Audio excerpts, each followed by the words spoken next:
ખાટલો તૈયાર કર્યો હાલો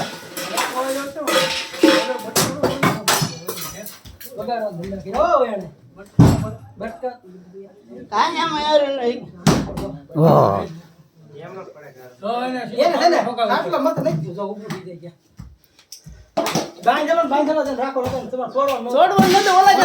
છોડી મૂકો તે મેં છોડ્યો હવે પાંડે પાંડે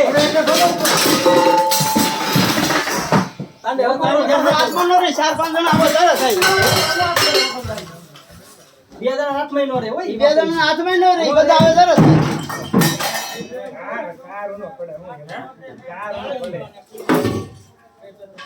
જેના ખાટલો કઈ પડતો છે દાણિયાલો દાણિયાલો ઈ તો કહું છું આગળ બાટલો દાણિયા નાખી દો ને પેલા ગળો નાખીને બાંધી કે ટાંગો બાંગો ખાટલો